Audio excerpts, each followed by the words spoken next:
Please be seated, ladies and gentlemen. On behalf of the President and the First Lady, it is an honor to welcome all of you to the White House for this very important occasion. I wish to begin and on behalf of the President acknowledge the distinguished guests, beginning with the 5 survivors who will be named individually by the President and the families of other survivors who are represented here with us today. And one of them will be, one of the survivors, Mr. Shaw, will be introduced by Dr. Satcher in a moment, and he will present the President.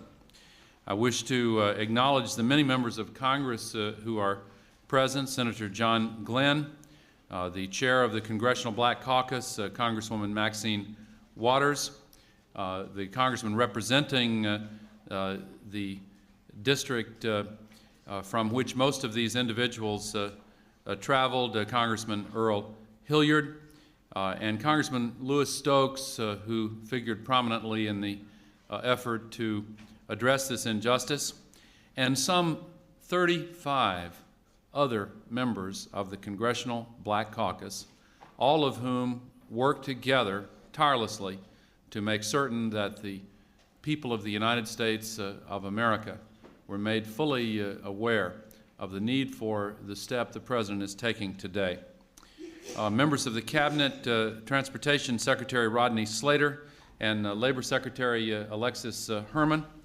Other distinguished guests, I can't mention all by name, but there are the heads of a great many prominent African American organizations in the United States of America, the heads of many organizations formed to battle against the threat of AIDS, organizations that have also been prominent in this effort.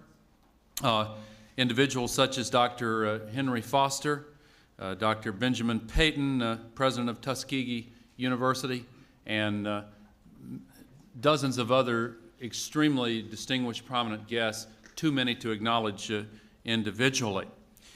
6 decades ago, indifference and injustice combined to begin to write one of the most shameful chapters in the history of American medicine. Of course, the infamous project called the Tuskegee Study of Untreated Syphilis in the Negro Male. In 1932, America's Public Health Service set out to study syphilis, but it pursued this worthy goal in a manner that was irredeemably cruel. Several hundred African American men the Public Health Service recruited at churches and clinics and farms were used in the study. Most of these men had syphilis. None of them knew their bodies harbored this disease. And then the Public Health Service followed the men's lives, watched how the disease developed, all the while withholding medicine, withholding treatment of any kind for these innocent American citizens. Medical professionals willingly, intentionally let human beings suffer from a treatable and then later a curable illness. These researchers knew that mercury and arsenic compounds could treat the disease, but the Tuskegee men did not receive the medicine. Later, the researchers knew that penicillin could cure the disease, but again, the Tuskegee men did not get the medicine. They didn't get treated until the 40-year study was discovered and stopped amid public outcry in 1972. It was a disgraceful episode for American science. We feel the repercussions still, tremors of distrust that have not yet disappeared.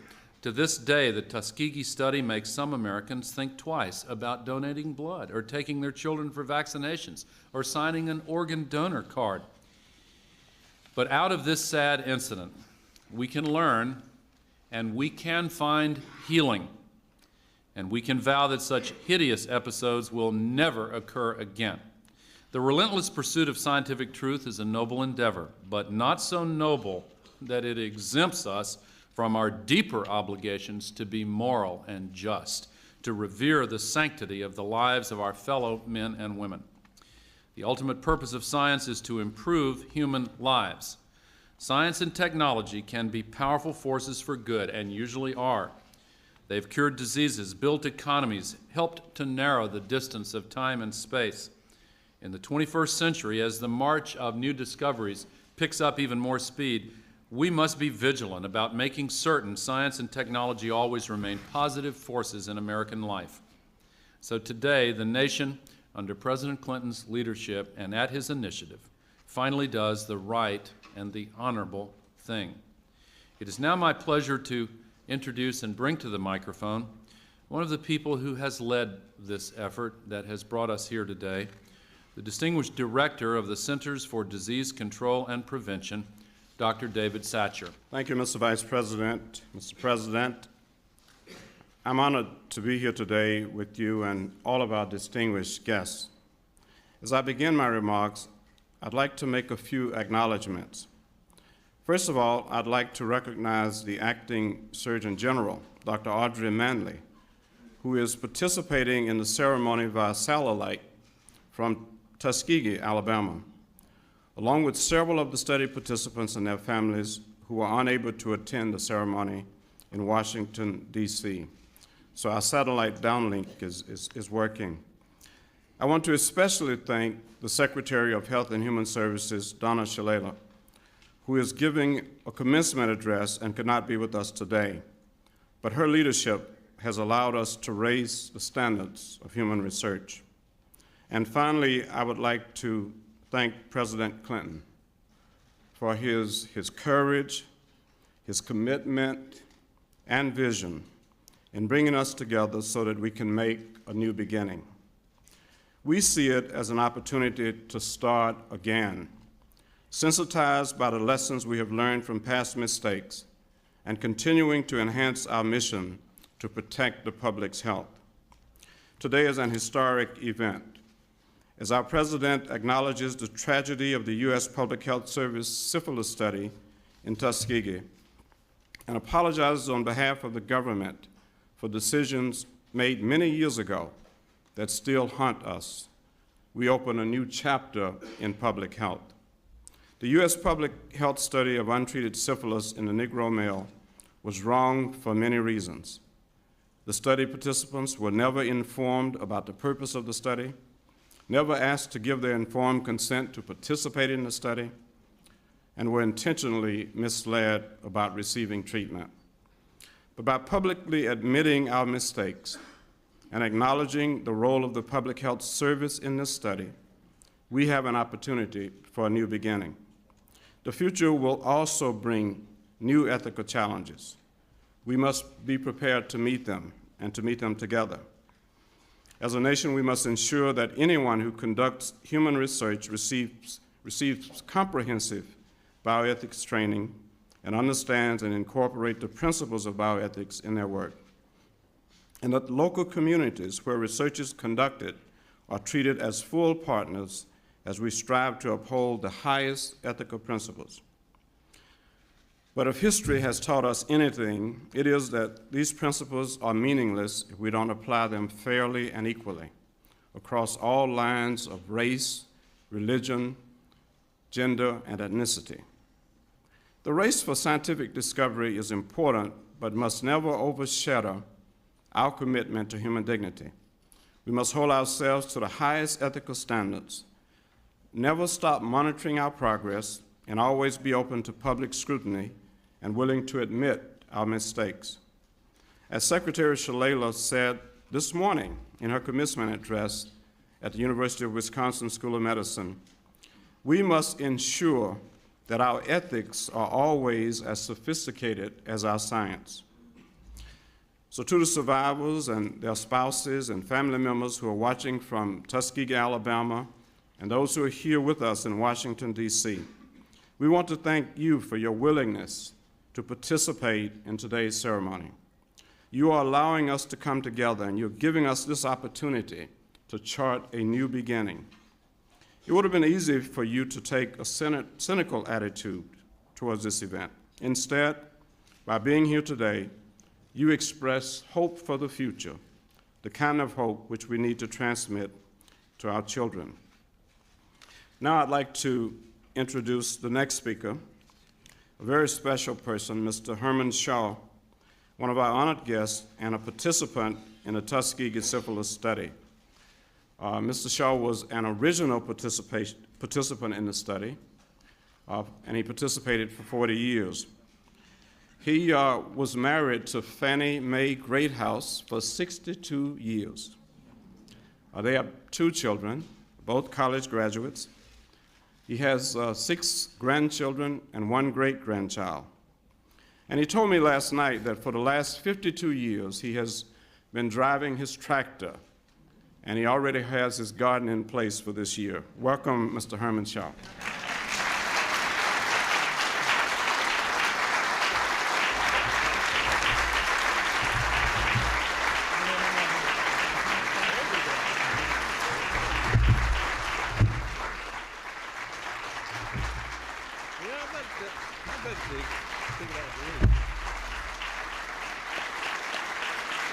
Thank you. Thank you.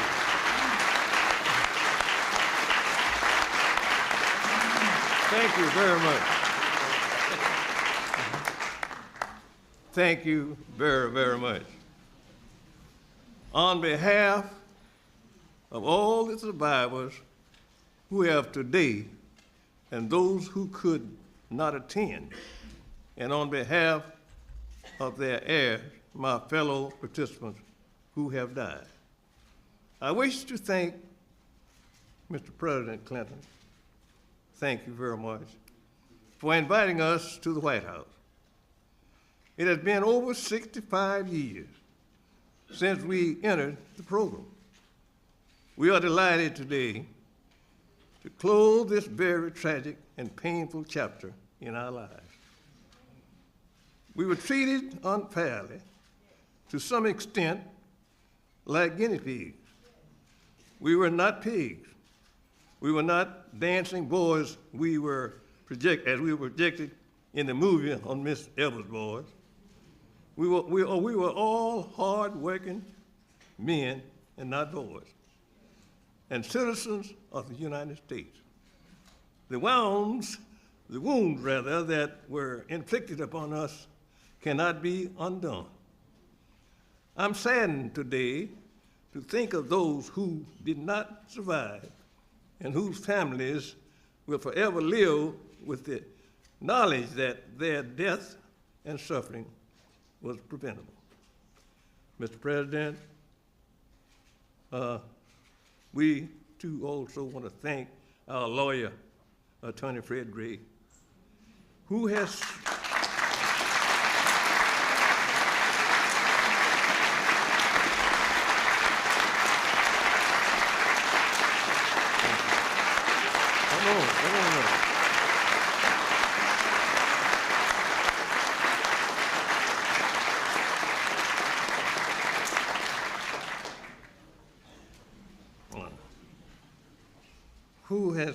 been with us during these 25 years and helped us to make this ceremony is important, has become the damage done by the Tuskegee study is much deeper than the wounds any of us may have suffered. It speaks to our faith in government and the ability of medical science to serve as a force for good. As I said at the press conference in Shiloh Baptist Church in Tuskegee, Alabama, on April the 8th, in addition to the apology, we want to construct a Tuskegee permanent memorial, a place where our children, grandchildren, will be able to see the contribution that we and others made to this country. I'm glad that I have help from the Tuskegee Human Rights Multiple Center, which will be for the purpose of creating such a lasting memorial. In my opinion, it is never too late to work to restore faith and trust. So a quarter of a century after the study ended, President Clinton, decision gathered us here to allow us to finally put this horrible nightmare behind us as a nation, a most welcome decision. In order for America to reach its full potential, we must truly be one America.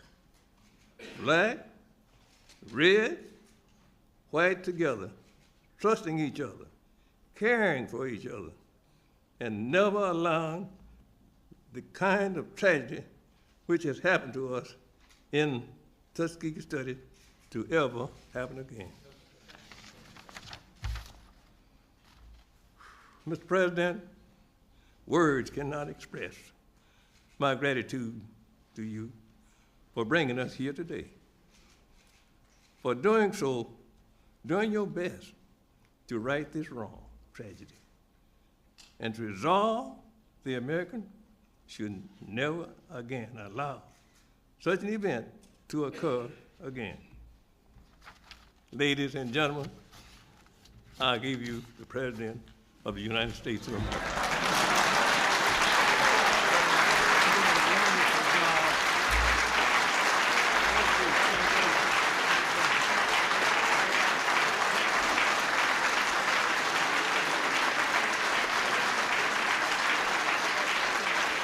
Ladies and gentlemen, on Sunday, Mr. Shaw will celebrate his 95th birthday.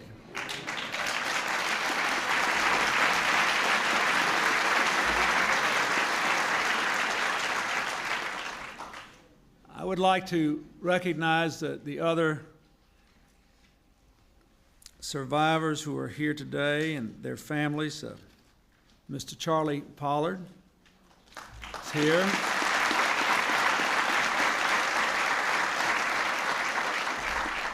Mr. Carter Howard.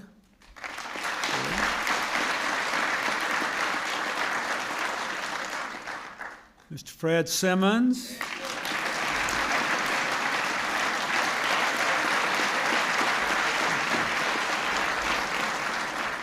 Mr. Simmons just took his first airplane ride. He reckons he's about 110 years old, so I think it's time for him to take a chance or two. I'm glad he did. And Mr. Frederick Moss, thank you, sir. Thank you, all of you.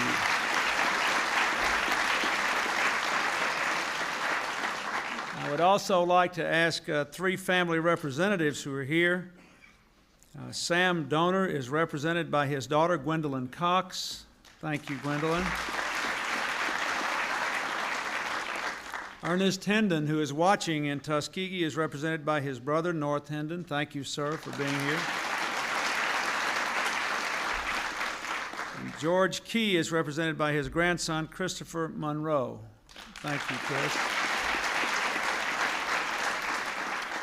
I also acknowledge the families, community leaders, teachers, and students watching today by satellite from Tuskegee. The White House is the people's house. We are glad to have all of you here today. I thank Dr. David Satcher for his role in this. I thank Congresswoman Waters and Congressman Hilliard, Congressman Stokes, the entire Congressional Black Caucus, Dr. Satcher, members of the cabinet who are here, Secretary Herman, Secretary Slater, a great friend of freedom, Fred Gray, thank you for fighting this long battle for all these long years. The 8 men who are survivors of the syphilis study at Tuskegee are a living link to a time not so very long ago that many Americans would prefer not to remember. But we dare not forget. It was a time when our nation failed to live up to its ideals, when our nation broke the trust with our people that is the very foundation of our democracy. It is not only in remembering that shameful past that we can make amends and repair our nation, but it is in remembering that past that we can build a better present and a better future. And without remembering it, we cannot make amends and we cannot go forward. So today, America does remember. the hundreds of men used in research without their knowledge and consent. We remember them and their family members. Men who were poor and African American, without resources and with few alternatives. They believed they had found hope when they were offered free medical care by the United States Public Health Service. They were betrayed. Medical people are supposed to help when we need care, but even once a cure was discovered, they were denied help, and they were lied to by their government. Our government is supposed to protect the rights of its citizens. Their rights were trampled upon. 40 years, hundreds of men betrayed, along with their wives and children, along with a community in Macon County, Alabama, the city of Tuskegee, the fine university there, and the larger African American community. The United States government did something that was wrong, deeply, profoundly, morally wrong. It was an outrage to our commitment to integrity and equality for all our citizens. To the survivors, to the wives and family members, the children and the grandchildren, I say what you know. No power on earth can give you back the lives lost, the pain suffered, the years of internal torment and anguish. What was done cannot be undone, but we can end the silence. We can stop turning our heads away. We can look at you in the eye and finally say, on behalf of the American people, what the United States government did was shameful, and I am sorry.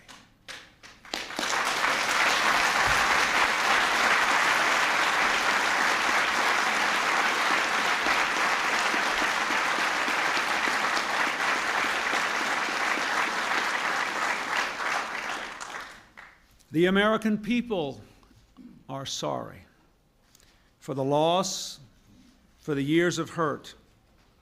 You did nothing wrong, but you were grievously wronged. I apologize, and I am sorry that this apology has been so long in coming.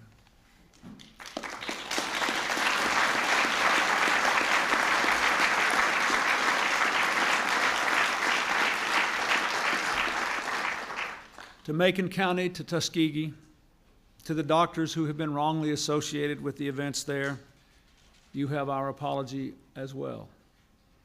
To our African American citizens, I am sorry that your federal government orchestrated a study so clearly racist. That can never be allowed to happen again. It is against everything our country stands for, and what we must stand against is what it was. So let us resolve to hold forever in our hearts and minds the memory of a time not long ago in Macon County, Alabama, so that we can always see how adrift we can become when the rights of any citizens are neglected, ignored, and betrayed. And let us resolve here and now to move forward together. The legacy of the study at Tuskegee has reached far and deep in ways that hurt our progress and divide our nation. We cannot be one America when a whole segment of our nation has no trust in America. An apology is the first step, and we take it with a commitment to rebuild that broken trust. We can begin by making sure there is never again another episode like this one. We need to do more to ensure that medical research practices are sound and ethical, and that researchers work more closely with communities. Today, I would like to announce several steps to help us achieve these goals. First, we will help to build that lasting memorial at Tuskegee.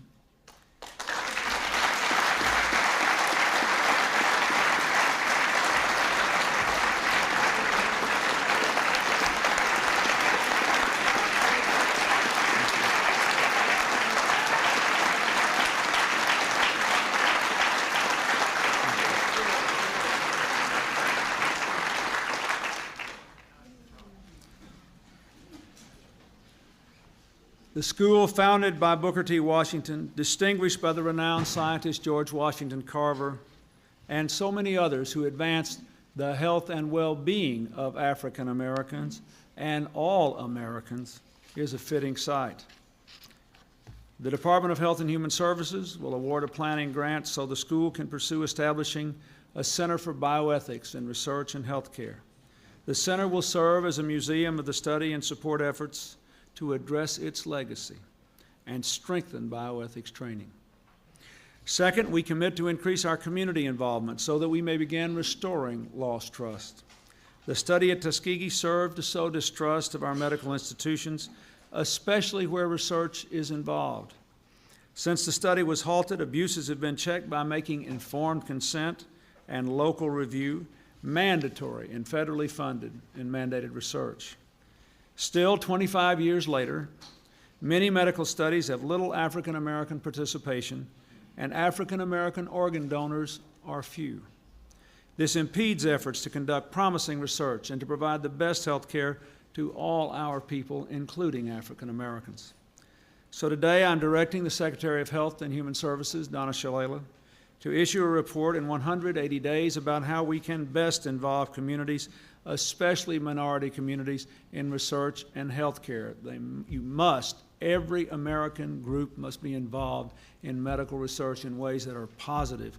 We have put the curse behind us. Now we must bring the benefits to all Americans.